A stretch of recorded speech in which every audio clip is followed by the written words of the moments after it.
Hello, everybody. My name is Daniel, and this is Adam. Check, check. We're here. We're from a company called the Solly College Laboratory, and we've been following in Dr. Elaine Ingham's footsteps. So if anybody knows that name, she's a good friend. We chat regularly, just geeking out on various experiments that we could be running. And really what we have been focusing in the past few years is understanding compost and using it as a bioincubator to grow out all of the biology that you've heard Elaine talked about.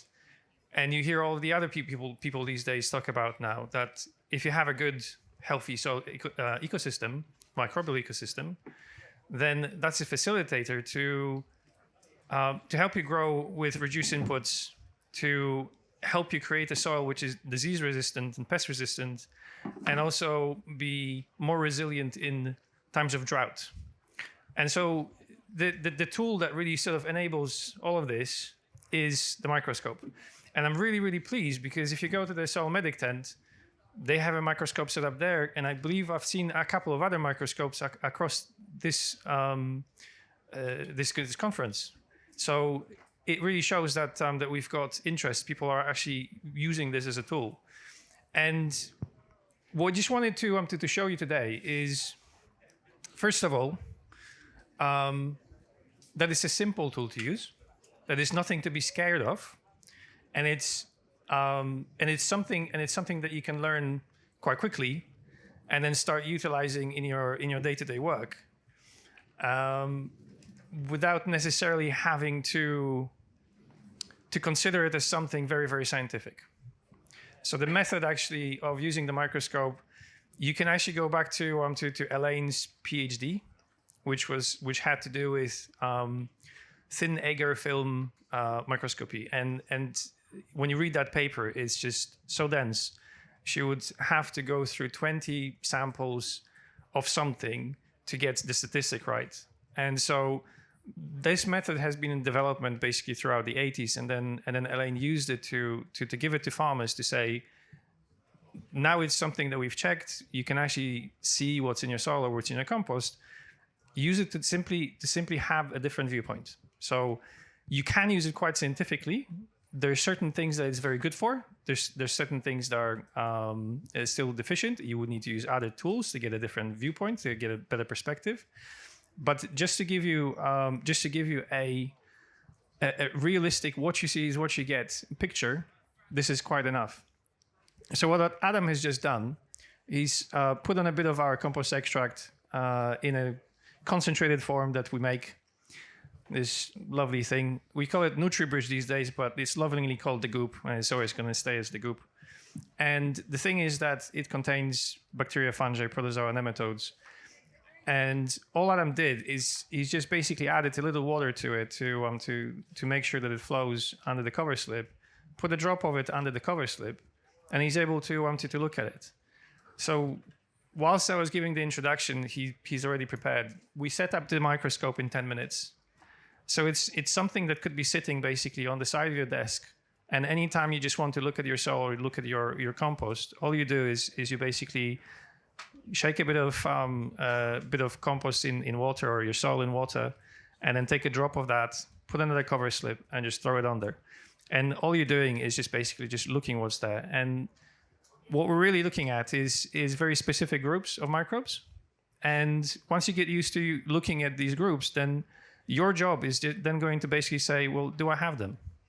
And once you're happy to say, well, I have them either in my soil, which is great, that's the end goal, or I have them in my compost, or I have them in the compost extract or the compost tea that I'm preparing, then basically that's job done, and you can put the microscope away. And you can do it in 15 minutes. So it doesn't have to be a long process. You don't have to go through counting. And I can show you a spreadsheet that we use for counting, and you can put all the numbers. You can be very specific with this. But I'm just really here to stress that you really don't have to. Just look at the stuff that you've got through these binoculars. That's all. So Adam, what are we looking at right now? Yeah, so like Daniel said, we've made a concentrated compost extract called the goop. If you guys want to come have a look at it, it's here in some pots. And yeah, just throwing it on a slide, put a cover slip on it. And now we'll take you through some of the microbial groups we look at. So very general, broad groups in the sense that we just look at bacteria, fungi, protozoa, nematodes, and then we look for bioindicators that may suggest the environment is too wet, too waterlogged, too anaerobic. And what we really want is for the acceleration towards an aerobically developed biome. So in the early stages of compost, it can be quite sticky, it can be quite wet, it can be quite anaerobic. And if it stays like that, it impedes the progression towards aerobic forms of life. So we're really looking for those aerobic forms of life. Compost is also very fermentative, and fermentative respiration also brings much benefit. But if there's no aerobic forms of life, we're not really harnessing the compost to its fullest regarding its ecological potential and the nutrient cycling we can get from that. So just to introduce you to some of the groups, right now we've got a little testate amoeba in the middle, or it may or may not be an active one, but this is the kind of morphology you're looking for. So in the middle of the screen, you can see it over here, there's kind of a elliptical structure, and that's called a testate amoeba, or at least its test. The test is like a shell. So an amoeba can be an amorphous kind of blobby creature, or it can have a shell. So the amorphous blobby version we might refer to as a naked amoeba. Types of naked amoeba include the chaos amoeba. And then amoebas with shells, they're more adapted to, protected from desiccation, so more adapted to dry environments. And then as I scroll through very quickly, because the group's so full of stuff, we'll see different stuff. So let's see what we see. So the thing that you see in terms of the amoeba, why is it important to even notice that there's an amoeba? Amoeba is a protozoa. We've got the main sort of groups of protozoa that you're going to find is amoeba, flagellates, and ciliates. There's another one. And with these guys, what they do, so they're at the sort of the next trophic level from bacteria and fungi. What you want to have in your soil or in your compost is, on the very basic level, bacteria and fungi, they love to decompose stuff. So they dig for stuff. And then they capture it into their biomass. So they become like little microfertilizer bags. So each little bacterium, it becomes a little microfertilizer bag. A bacterium in particular, the C/N ratio is quite narrow. It's between 3 to 8 to 1 carbon atoms to an atom of nitrogen. And so they hold that in the amino acids inside that little microfertilizer bag. And then for the plants to be able to take up that nutrition that's captured by the bacterium, there's only two modes of operation really when it comes to bacteria. One is the direct rhizophagy cycle, which you may have listened to Professor, I believe it's James White, who's a specialist in that. And the rhizophagy cycle is a direct injection of the bacteria. And that's great. That's a full cycle. It's a phenomenal thing because basically the bacterium goes through it gets ingested by the root, gets targeted with oxidizing agents, and that basically releases all of the nutrition to your plant. But it also, some of them will actually stay and actually hang out in the plant and do jobs for the plant. That's the sort of like the endophyte part of it. And then some will be actually spat out in a different part of the root, creating the root hair. So that's the rhizophagy cycle, but that's not everything that you can get from the bacteria. And actually, much better for mineralization or actually getting that nutrition to the plant are protozoa and nematodes, because they actually directly ingest the bacteria, and they've got a wider C/N ratio. So if a bacteria has got a 3:1 or an 8:1 C/N ratio, a protozoa or a nematode has got a 30:1 C/N ratio. And so they get an abundance of nitrogen whilst getting just enough of the carbon to build their bodies. So they will literally be peeing out the nitrogen in the form of ammonia. So that's the mineralization. And this is why Elaine's work was so profound, because the ecological monograph that they worked on back in 1985 actually demonstrated that with the presence of, in that particular case, nematodes, but protozoa as well, you get 100% mineralization rate, which means that whatever is in that bacteria has a chance to get to your plant. And so you could basically have soils with lots and lots of bacteria, lots of life in that case, but you need the predators, the protozoa and nematodes to be able to actually bring that nutrition to the plants. And I think Adam is chasing one right now, so this is another one of those higher level guys. What's that? Yeah, you said nematode, and then nematode jumped onto the screen, so that's very handy. This is a nematode. It's just as far as I can see so far, it's a bacterial-feeding nematode. So when you're actually making compost, what to look out for? So when we're looking at growing out healthy compost, we almost don't care about bacteria because you already have tons of bacteria in the soil, so they are there. We only look at morphology of bacteria just to make sure that you're not missing something. So for instance, if you're working with animal manures, you might be looking at shapes that might look like tuberculosis, for instance, and you can actually see these shapes of bacteria under the microscope. But in general, bacteria just take care of themselves, and you give some time to the compost to develop fungi, and so you're looking for fungal strands to do that. The fungi is something that's oftentimes missing in the soils. It really changes the dynamics of the soil. They are a very long-term element of the soil, and it's quite tricky to actually establish properly and actually see it under the microscope. Oftentimes we see plants growing before we actually see the response under the microscope. So the microscope, this is the limitation of the microscope, that you don't necessarily see everything in the soil in real time. You might see it a year after.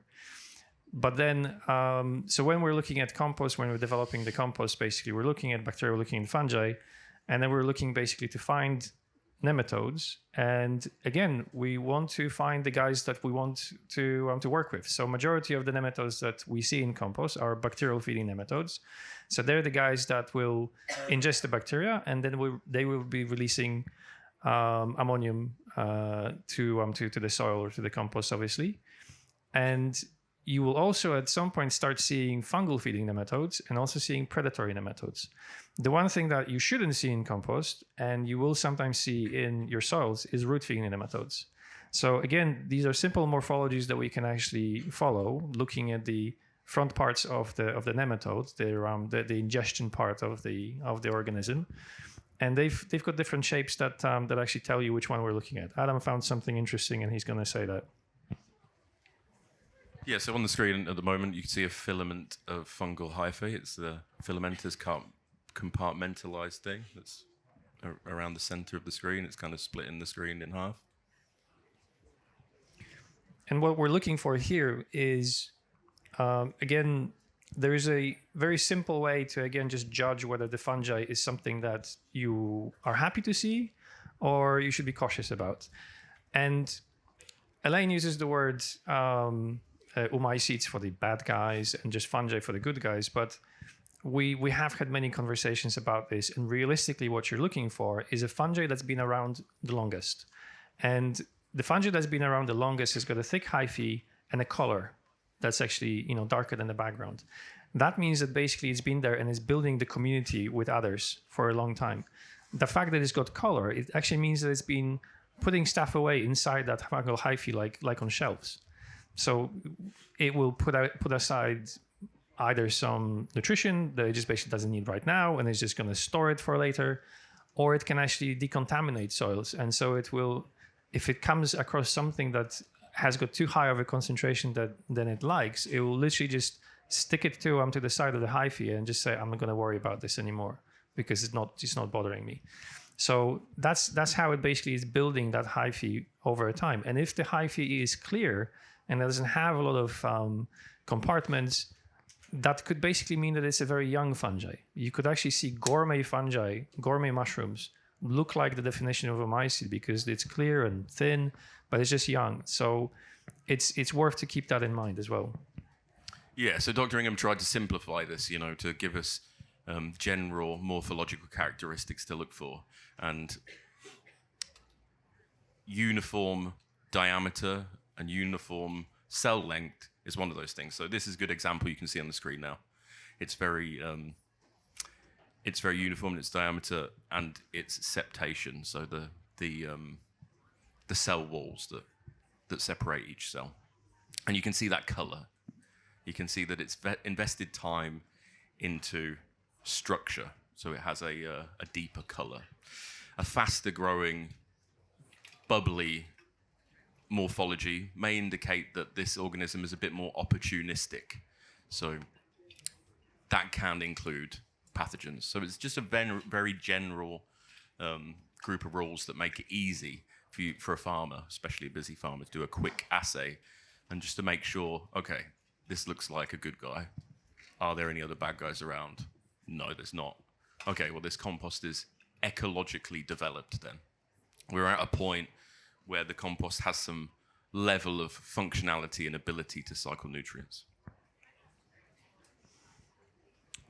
I'm not sure if Adam's going to want to find it immediately, but across the screen there was a movement that some of you may have picked up on. The things that we're chasing quite often are the protozoa and the flagellates that help with nutrient cycling. There was one that actually went across the screen in a little bumbly motion. Here's another example of a testate amoeba. This one actually is not just a test, but it actually has got contents on the inside. So the things, if you're looking at compost, the things that you can expect are bacteria, fungi. And there's a flagellate in the bottom corner there. It's a bit blurry. There you go. So bacteria, fungi, and then you've got flagellates, testate amoeba, and then bacterial feeding nematodes. And those elements are the mainstay of healthy compost. And then if your compost is getting too wet, then you're starting seeing ciliates and naked amoeba. They're not necessarily bad organisms. They still provide nutrient cycling. They just basically tell you that you've gone too wet. And you can go anaerobic. And what Adam said in the beginning, if we've got anaerobic conditions, you're starting to create substances that might be harmful to your plants. So butyric acid and all sorts of things like that start to be evolved from those conditions. Yeah, so the bioindicators of waterlogged or anaerobic conditions doesn't mean they're necessarily pathogenic, but it does mean that that's not really where plant roots are going to want to hang out, right? Because they don't hang out in anaerobic environments. Unless they're rushes. Yeah, unless they're specific species of plants that can deal with that. Most of our arable crops, apart from rice. We don't do a lot of rice here. So that's another example of a fungal hyphae. It's nice dark color. It's got uniform diameter. And, if you were to go down this rabbit hole, you can actually look at the length of it. You can look at its diameter. You can actually calculate it using a spreadsheet and just basically put it into your notes and then try to actually follow the development of the amounts. And what I might actually show you, we've got a leaderboard for farmers. Do you know what? I might just try and find it right now. Because we've got a leaderboard for farmers where farmers have been sending us samples. And is that soil biology testing? There we go. I should be able to open that right now. Just while you do that, I'll just say one other thing on fungi and why you want them.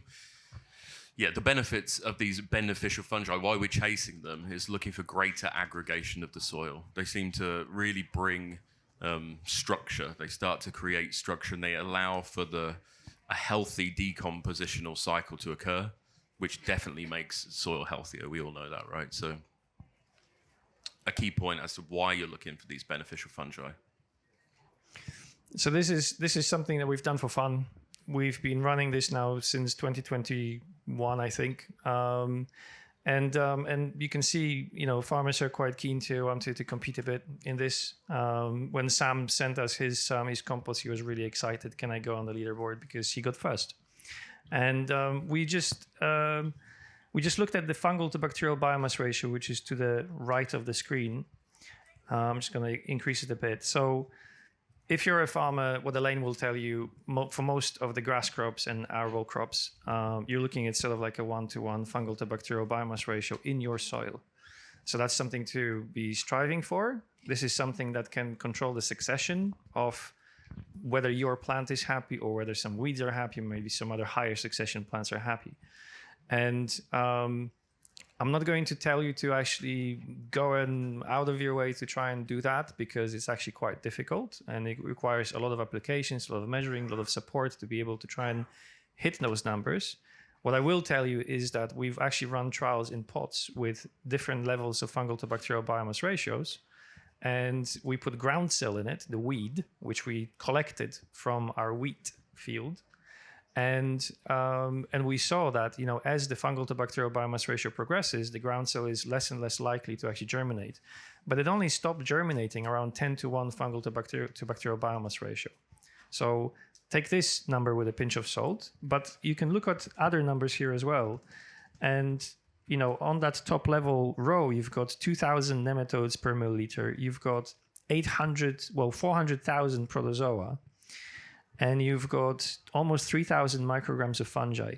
And these are numbers which actually allow you to then use very little of your compost when you're making extracts. Because once you hit those numbers, your concentrations of these organisms are quite high in your extracts. So that's why we're trying to elevate those numbers in compost. Yeah, you can't expect to change your soils very quickly. You need to, lots of stars and moons need to align for these microbes to set up shop permanently. You need kind of permanent moisture in the soil. You need diversity in the plant species. So you're not going to change it overnight. But what the microscope, I think the microscope is really useful for, is understanding how you can develop your inoculums, like your compost that you can create on site very cheaply. And you can track biomass in those compost inoculums. So you can achieve higher numbers, so you can achieve higher populations in your extracts. Like I say, it's not going to change the soil very quickly, but the more microbes we can get into the extracts, the more potent they can be, and the less we can use at massive scales to achieve soil health. And on this note, why is it that we're doing this, and where the microscope sits versus what you can actually see? We have been pushing this biology to try and see what we can do with just biology and nothing else. And so we've been running trials since 2021 on that. And the thing is that we used the microscope to develop the compost, to then check that we've got everything that we need in the extract, to check that the sprayer doesn't damage our biology so that it actually goes out and the biology goes out. But after that, we have very little control. And so, for instance, we did the spring barley trial, which is a double replicated controlled trial signed off by University of Reading, where our aim was to push this. We pushed just biology to see what the biology can do, and there were 3 applications of biology. Our very first one was terrible. We just had brown water. We failed at extraction, and then the other 2 were done in late May and June. Weather like this, so basically you would think that they would desiccate immediately, and that's probably what happened. Quite a lot of them got desiccated, but even with that, even with those 3 applications, it outperformed the control by 40%. And so the biology is really good, even in small concentrations, at just finding whatever there is in the soil, and taking those nutrients and acting like a bridge to deliver it to the crop. So whatever there is in the soil, whether it's residual nitrogen from last year, whether you've put on some form of organic matter, or even an organic fertilizer, which is in a form that is bound in plant matter or amino acids, the microbes will actually help you stimulate that decomposition to go faster and deliver those nutrients to the plants faster. What then happens is we actually measure the results in yield, and then we measure the results in what happens in the mineral profile of the soil. We actually don't see much of a change in year 1 under the microscope. So year 2, the microscope suddenly becomes again helpful when you're looking at the soil. But in year 1, you can actually use that just to develop the compost, and then basically start applying and measure other things. Yeah, so for budding soil food webbers out there, it can be quite, disappointing when the thing you've been taught to use doesn't change very quickly. So we recommend other tools alongside this to give you some faith in what you're doing, right? So you can see changes before it changes on here. And what we see, a key one is respiration. So we've never applied our product to compost extracts and not seen an increase in respiration. So respiration might be a tool you want to add to your toolkit to give you the faith that what you're doing is driving the soil into a good place, right? And that respiration is just a metric on how much the soil is breathing. So how much CO2 is kicking off the soil because all the organisms in it are breathing, metabolizing. So then just to quickly run down, what you could expect, what we've seen happen ourselves. When we didn't add any nitrogen fertilizer to our wheat trial, we actually didn't use any inputs at all. We didn't even glyphosate the land before the trial. So we used 0 chemicals. We had high weed pressure, which probably took away like 2 tons of wheat. So we got 5 tons of wheat on the side of biology when we just added the biology 3 times. But we've also noticed that it actually created larger grain heads than the conventional or the control. And the other thing that we have calculated is that it just found whatever the residual nitrogen was in the soil. So from the previous year, that nitrogen was locked up in microbial biomass, and adding the biology simply allowed you to unlock that at a slightly higher rate than you would just do nothing. So the question that we're posing oftentimes to agronomists and to yourselves, because we really don't know exactly how to put these things together, is how do we design a system that uses those strengths of biology to unlock nutrition without damaging it with other elements of a fully chemical system.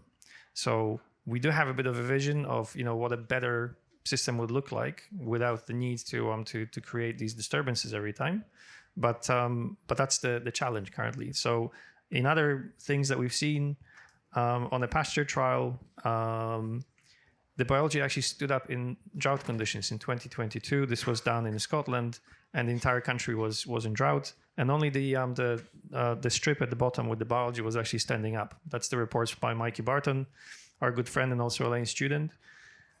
And what's also interesting that we found in that one is where the previous pasture was glyphosated off, was actually sprayed off. There was 0 difference in biomass between adding fertilizer or seaweed extract against control. You can see this on this graph. And then only the application of biology actually outperformed all of them. Now, also, I need to tell you that this strip actually underperformed all others. So a tilled strip outperformed this, a grazed off strip outperformed this. So in a case where a farmer is using a cover crop and then terminating it with glyphosate, there is a risk that you might be actually losing the ability to grow part of the crop because of the glyphosate. We tried to actually look deeper into it, and our current hypothesis is that there is just too much glyphosate being used, and it creates such a disturbance that it just destroys the microbial community. So we're waiting for some results this year to see if adding the biology in a strictly conventional setting actually helps to get that nutrition from the cover crop to the cash crop and not lose it. Yeah, so just quickly, what's really important about this stuff is these microbes can cycle nutrients, but they can't cycle what's not there. So they need a food source. So good opportunities for this is anytime you spread manure, anytime you spread organic fertilizers, anytime you terminate, you mow and incorporate a cover crop. If you're conventional, anytime you glyphosate something, there's a resource there. And like Daniel said, most likely with glyphosate, there's a kind of shock to the system. There's, it plays around with trace minerals, and that can make it can make it harder for biology to basically, for their physiological processes to work effectively. So a good shot in the arm of biology after you disturb or when there is some kind of new resource added to the system is a perfect time to utilize this kind of stuff. So there's some other examples that that we have seen. We like to share examples of things that we've done or we've seen directly. There are other very successful farmers actually here at this Groundswell. Adam was celebrating, is it Henry? Yeah, is he here? No, he's not here, I don't think. But Henry Wilson from G's Growers, he's covered 5,400 hectares in this biology. He's reduced 70 kilograms of phosphate per hectare. So, and this is at any one time he's doing about 80 Johnson Sioux bioreactors. So he's really taken this message and run with it, and they're now achieving serious economic gains in a very small amount of time. Their situation is a little bit different to most of the people's. They have like 60% organic matter in their soils in Cambridge, so quite different to a lot of other people. But with those resources, now we start to see what these microbes can do. And the thing is that that Henry basically says, like, well, we're using the microscope. He came to us just to learn it. And again, we can even tell you, how to do it with numbers. And he's using exactly as I told you. He's just checking that he's got stuff there. And it doesn't take him a long time. Yeah, he doesn't have to quantify biomass. He just, after his Johnson Su bioreactor is, he assumes it's finished, it's got good structure, it smells like a nice fungal soil. He bangs it on the microscope, he goes, fungi, check. It's got so many fields for you. That's good enough for me. Protozoa, they're there, If you do that with green waste compost straight off the production line, they're not there, right? They're not there in any kind of number that would give you any kind of economic help or any kind of soil health boost. So just checking they're there is the first stage before you try to quantify populations or biomass. And once you know they're there and you see the results, you probably have more enthusiasm to start going, okay, well, how much fungi is there and how can I improve that? What kind of fungal foods could I use and how could I manipulate this environment to produce more, to make the extracts more effective? And so probably the most efficient use of microbes that we've seen of our little goop friend over there. So this Charlie McDonald, he's actually probably here somewhere roaming on the field. So he's very good with cows. He really understands the animal, and a farmer asked him to help him with his compacted soil. They agreed on bringing in deep tap rooted plants to alleviate that compaction, and Charlie thought it's a good time to see what this biology could do. Another friendly farmer, Tom Gregory, came up with a protocol where he came up that for 10 kilograms of small seeds, so it could be cover crop or it could be something you're stitching into pasture, he used 500 milliliters of water and 50 milliliters of our concentrated extract. So if you're making your own extract, you're thinking about half a liter of extract for that 10 kilograms of seeds, and coated the seeds. The seeds take that amount of water immediately, pretty much, and they do not stick in the drill. They have no issues going through the drill, and several people have already actually tested that now. And this was done last year.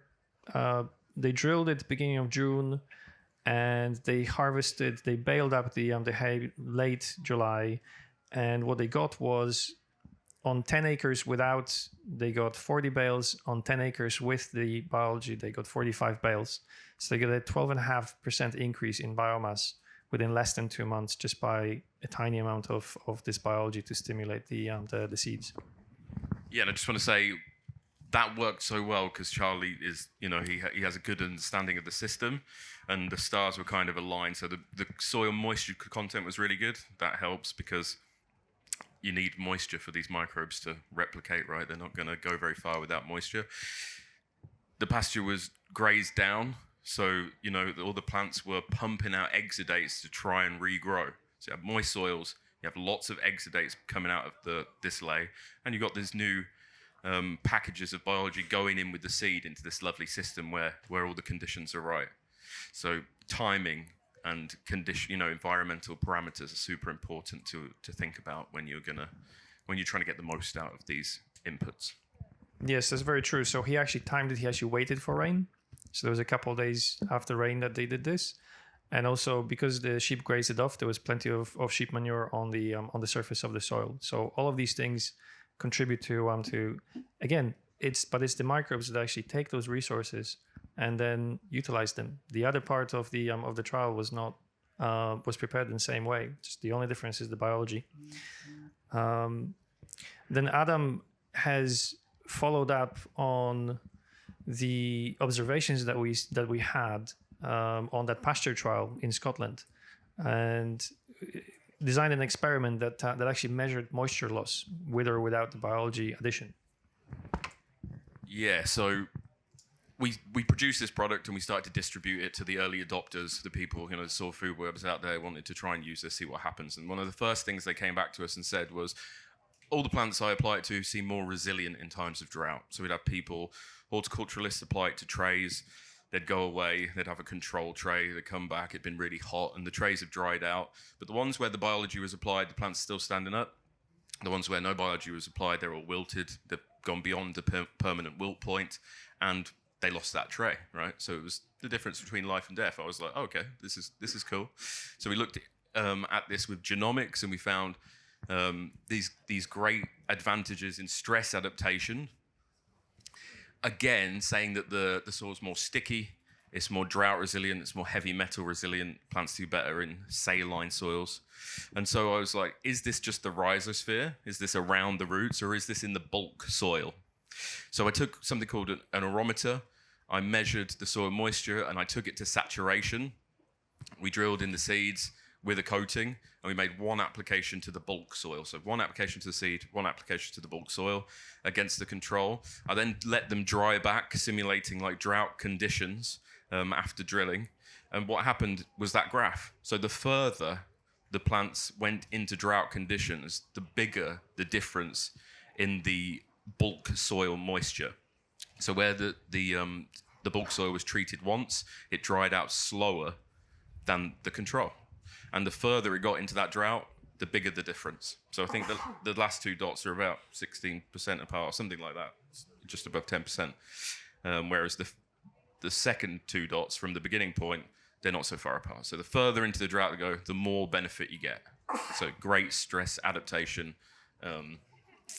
benefits. And speaking of that, Adam, you can actually follow on because you've mentioned that. So we did 2 years ago now, basically, we did this concentrated tent experiment. This is the most expensive testing that we've done, I think, because it was like spent £5,000 on tests on 3 square meters. So quite a lot. And we used a company called Biomakers. They do functional DNA analysis. So they actually help to understand how soils function based on what they read in the DNA. And so they're quite good. They've been operating for a while, and they're really focused on farming. So they can tell us things that change whether we do something or something happens, obviously environmentally. And we basically had this experiment where we were growing wheat, and we weren't using any other inputs, than just using the biology as the treatment.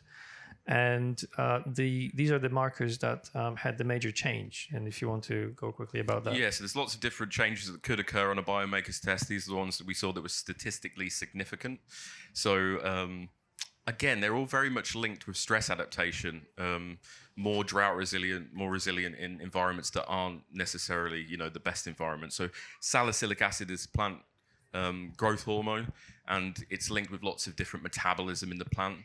The plant puts energy into creating salicylic acid, but the microbes can create it in the rhizosphere, and the plant can gain access to it, which saves the plant metabolic energy. It doesn't have to create all its own salicylic acid because it's drawing some from the soil. So that was a huge change, and again, linked with... 70 times. Yeah, 70 times difference.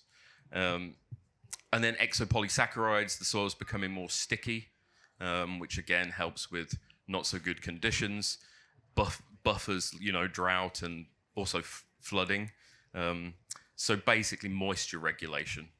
Then we've got insecticidal agents, or genes that are marked for insecticidal agents show up. So the rhizosphere is being shielded from common pests, and it doesn't say there, but also nematocidal agents. So a lot of these fungi that work with these plants, they can become what's known as dark septate endophytes inside the plant tissues, whether that's the roots, the stems, the petioles, the leaves. They can exist in there, and as you compost those aerial parts of the plant, these endophytes will start to come out of that material, and they have a dual nature, or sometimes more than that. They have this internal life within the plant, and then they have a saprotrophic life after death, basically. So they return and cycle those nutrients held within those aerial parts of the plant. So they have a vested interest in shielding their host plants from other organisms that are trying to extract energy, right? Because they want the energy, they want to live in the plant, they need that carbon, and the plant is the principal source of that carbon. So they shield the plant and their host, and that's a benefit you gain, right? You're not using so many fungicides if your plants aren't pumping out signals into the soil, or nematicides if your plant's not pumping out signals into the soil to that attract phytophagous detrimental nematodes. And last thing, heavy metal resistance. Again, soil's becoming more sticky. It's becoming more buffered in times, of stress or in situations that are stressful. So super cheap, super useful inputs that can go really far. And this is just the first changes, right? So this is in 3 months. This is in 3 months, 5 applications. So these are just the very first changes. And then providing, you keep the environment good, we would imagine a slow accumulation of these effects, depending on the environmental parameters that the microbes and the plants are living in. So we've done basically all sorts of trials. I mean, this is just a handful because since I actually made this slide, Adam has been working with some market gardeners as well, and there's some other data now. But the picture on the left, for instance, that's tomatoes growing in play sand from B&Q. I literally did this for fun, and you can see the difference between control, obviously they didn't get anything, and just adding a bit of biology. The one on the right, which says no goop, should be goop, no goop. That's radishes. Our friend Silke put 3 milliliters of this concentrated extract into 25-liter pots, and the difference she got, she chose radishes for quick turnaround, and she got a 55% increase in the weight of the radishes themselves. The actual weight increase was mostly in the radishes, not the whole plant, which is useful, obviously, if you're growing such a crop. What's important to note here, again, it's growing in a medium that contains a lot of the nutrition that you would want. It wasn't a perfect medium. She just bought a compost from the store, a Saturn's seed mix, basically. And just by adding a little biology, it just unlocked so much more. So that's basically the potential of this. And I'd like Adam to mention the chilies, because that blew my mind when he finished that trial.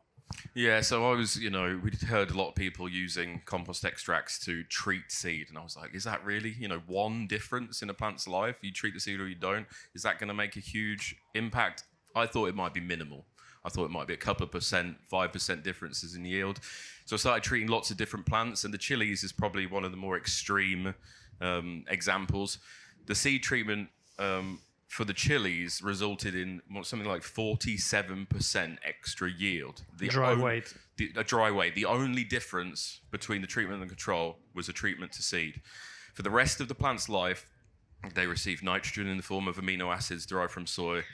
They receive trace minerals, lots of different inputs, just like a chili nerd would grow. And the same compost that was used for the seed treatment. And the same compost that's used for the seed treatment was in the bulk substrate of the chilies. So both plants had access to the same compost over the course of their life. The only difference was the first moments of life, those plants interacted with something.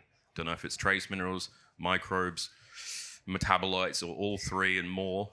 Something happened to the point where, massive results were achieved. Why is that? I don't know. I'd love to know more about what those effects are. But chilies, tomatoes, peppers, aubergines, the solanaceae seem to have a mad, it has a really big impact on them. Maybe it's because they're involved in environments with high humic matter, in jungly environments where there's a lot of decomposition, so they're into it. Who knows? But it seems to have a big effect on those plants. So going back to basically circling back to the microscope. Again, this is all that we've achieved with all of these examples. This is thousands of hours in the microscope for us. So we spent an enormous amount of time. Adam basically is the engine in our lab. In terms of actually going through that research, going through many different recipes of compost, understanding what actually stimulates to grow what, and then testing everything with this microscope. I mean, I think he broke one microscope and then worn out the second one already. So that's dirty. Go coming from the covered in compost and getting it all in the dars and stuff. Don't do that. Clean your hands. But this is imperative, and it's very easy to learn. This is going to be a plug. We do courses, 1 day intensive. There's some guys that actually have gone through that in the crowd already. And you get tired. By 4:30, everybody's brain is just completely fizzled. We give you everything that you need. but I will continue stressing. All you need is the ability to turn it on, put a drop of stuff under the cover slip, and just understand what you're looking at. And that's actually quite simple. So you get everything in that course. You get a spreadsheet that helps you to organize yourself and remember what to do. But realistically, just keep it simple. That's it. Your compost can look like a thriving ecosystem, or compost you buy in can look like a deserted desert, right? And we just want to push it towards more ecology in that compost. All that takes is for you to start looking down this thing. So I just wanted to spend a couple of minutes also saying that, in terms of pasture, for instance, any pasture farmers, you guys can really look after yourselves. There's you really can cut a lot of inputs. We're not terribly worried about you guys. When it comes to arable, we're more worried, especially for wheat. It's a very heavy nutritionally crop. And the thing that we've been looking at recently is that if we're working with biology, it still needs something to work with. And doesn't work very well with synthetics. Synthetics create all of the side effects, right? But we have done back of a fag packet calculations. There's 40 million tons of chicken manure, human manure, and food waste in this country in concentrated locations. Literally, we used to have naval battles for guano islands in the 19th century. It's the truth. Now you just throw it in the river. The river's dead. And so I'll tell you, there are 10 guano islands in this country which are being replenished on a daily basis. And you can go and actually collect it. So it's going to be a logistics problem. So once you have that collected, you put 6.25 ton of chicken manure per hectare onto wheat. You add a bit of biology to cycle it. You add a bit of micronutrition just to make sure that your plants are healthy. And you should be able to get away with not using fungicides, with not using insecticides. The only thing I don't have a solution for you is how to reduce that glyphosate. Yeah. It's a big point. All the resources there to grow all arable in the UK exist. It's 6.4 million hectares worth. It's a logistical nightmare to try and get it from where it is now to where it needs to be. But it's out there. So it's worth going to look for, right? And that manure fits exactly into this biological system. The soils have evolved to receive manure. They know what to do with it, and that's where we'll go in the future. Carbon-based nutrition, right? Whether it's going to be posh and in an IBC container or just manure, essentially the same thing. Nitrogen has got carbon coming in with it. At the moment, in the classical conventional model, you apply loads of nitrogen and there's no carbon being applied. So you're just burning through carbon reserves. And as those carbon reserves go down, biological agriculture becomes harder and harder. So we need to add carbon with nitrogen and all the other essential inputs that we need, right? And it's all out there. So on that note, actually, so the way we see this future actually of arable, right? At the moment, what you're getting is you're putting 250 kilograms of N synthetic soluble form on per hectare, and you lose about half. And the losses are direct runoff. The second one is conversion into nitrous oxide by microbes, and the third one is direct capture by microbes. Now, when they do that, they go, thank you very much for the nitrogen. I'm going to burn off whatever carbon I can find. And so that's why there's so little organic matter in our soils, in our arable soils, because they've been plowed and the synthetic nitrogen has been added. So imagine a situation where, as Adam said, all of the nitrogen actually comes balanced with its own carbon. There's a good example here that Adam will tell you in a bit what it is. And then, so you put that on, the biology cycles those nutrients, and then you're not losing any nitrogen to runoff. You're not losing any nitrogen to nitrous oxide emissions. You've already given the nitrogen source in the form of microbes, basically, or amino acids. And so the microbes are not competing for it. They're not trying to grab it from you. And so everything, you've got a chance to put everything into your crop. And now we've got a situation that because you're not burning off that carbon, the plants are actually producing photosynthesizing carbon molecules. They're pushing them into the root zone. So now for the first time ever, in that scenario, your arable soils can actually be a carbon sink. An actual carbon sink on a dynamic basis. And if you just continue that cycle, basically, your arable soils could be actually a carbon sink. And this is an interesting preparation now. Yeah, so in the new and old paradigm of biological growing, we're thinking about compost extract to bring ecology, to bring little animals that are going to cycle nutrients. And maybe it would be, well, definitely it's going to be advantageous to prime your inputs so that they fit directly into these cycles, the rhizophagy cycle, nutrient cycling through predation, prey loops. And this is what we're trying to do here. So urea is an organic molecule, and it's synthetic in how it's made generally at scale. We're trying to turn that urea into microbial biomass before it goes out to the field. So Agriton over here, they sell this thing called EM. It's just a real simple consortia of microbes. It's very cheap. You can propagate it yourself with just sugar, water. It's lactic acid, yeast, and photosynthetic bacteria, right? And that's what's in the bottle. So we just make sugar water. You can add minerals from sea salt is a good way of getting them, quite cheaply, or you can be more specific. And so what we do is basically an anaerobic ferment that's controlled by lactobacillus. They acidify the environment and they stabilize that urea. Most of it becomes bacterial biomass before it hits the field, right? Otherwise, you're waiting for it to become bacterial biomass in the field. And during that process, there's losses to off-gassing.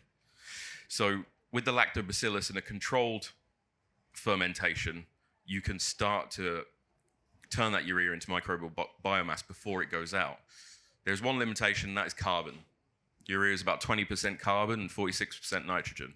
So we need more carbon than nitrogen to make it work fully. And where's that carbon going to come from? I don't have all the answers yet. This is our experiment. This is a teaser for you guys. At least this is the beginning of priming those inputs to slip into these biological systems instead of being disruptive or inefficient. So it doesn't have to be for organics only, right? Conventional guys can get benefit out of this too. I'm playing around with maybe fulvic acid, humics, to add a carbon source to outweigh the amount of nitrogen we're adding every time. Another angle might be to stimulate the plants to exude more carbon into the environment on application of the nitrogen. So for every molecule of nitrogen you're pumping out more carbon. And if we take lactobacillus as a model organism on that, it needs to be 3 to 7 times the amount of nitrogen you put out, you need to put out carbon. And if you do that, you're going to build soil. That's just it. Thermodynamics of these things. You're going to build soil. If you don't do that, soil is going to be degrading. So we need to start doing that. We need to start wrapping up nitrogen with carbon and priming the inputs so they fit into these natural cycles in a natural way. And one last thing I'll tease you with. We'll probably have to have about 10 farmers to try and replicate what we did.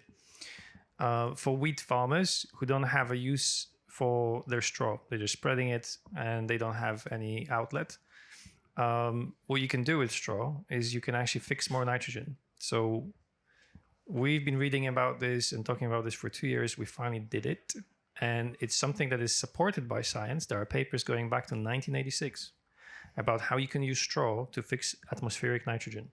And we have practically demonstrated this is possible by leaving straw bales in a certain amount outside in the rain, adding just a bit of biology in the beginning just to start it off. And we have been able to increase the nitrogen in that straw by 2.3 times. And that translates to a farmer who does 10 tons of wheat and produces 4 tons of straw. That's 40 kilograms per hectare of non-dilutive nitrogen, non-washing off nitrogen. And we have only scratched the surface on the utilization rate of that straw. The actual potential is about 7 times bigger. Yeah, so the potential from the straw of 10 tons of wheat is enough nitrogen for the next crop of wheat. Yep. Pretty cool, right? How does that happen? Well, it happens because the environment we create when we bang loads of straw together, desiccated straw, we have to wet it so biofilms can be created. But it's a carbon-rich, nitrogen-deprived environment. That environment causes the biome to have to work together to balance those checks, right? So there's not enough nitrogen to deal with the carbon. There are microbes, cellulolytic microbes, that can access the carbon within that straw, and they have friends, nitrogen-fixing bacteria, that can fix atmospheric nitrogen. So the cellulolytic bacteria and fungi are in charge. They can chop up the cellulose, they can access the carbon, they can feed it to the nitrogen fixers, they can stimulate them to fix nitrogen to balance the check. It's not enough nitrogen, we need nitrogen, right? So by necessity, the biome is encouraged to fix nitrogen. If you don't get the desiccated straw wet and pile it all up together, it's just out in the field, lonely, standing. It's harder for biofilms to build up. So the more we can encourage the buildup of biofilms, that's where the magic happens on this desiccated straw. In the biofilms, we need to make them sticky. Maybe the more nitrogen we can fix, the more efficient the process becomes. And another thing on this is the biome is encouraged to make these biofilms because that's where the nitrogen is fixed. Nitrogen can't be fixed in an aerobic environment. It has to be a microaerophilic or slightly anaerobic environment, right? That's where nitrogen is fixed. So we need to create these biofilms. And because the straw is desiccated and dry, there's more necessity for biofilms to be created. And with that fermentative biofilm that's created, we get more stress adaptation qualities to the compost. So the compost becomes better at making your soil sticky, making your soil more resilient to drought and flooding and heavy metals and salinity. So because there is necessity in these piles, these characteristics are fulfilled. The biome modulates its behavior to fulfill what's needed. So these piles can become a really cool way to encourage the biome to do a certain job, to fulfill a certain function. And that function is incredibly important. So we pretty much run out of time. So just, again, to circle back, we wouldn't have been able to do any of these things if not for the microscope. Very simple tool to use. You can learn it in a day. Give us a shout if you want to. And if you want to ask us any other questions, I don't know if we've got time now. No? Grab us later. We'll be hanging around out there, yeah. Or Adam, by the bar, yeah. Daniel and Adam at soilecologylab.co.uk. Give us a message. Thanks, guys. Thank you.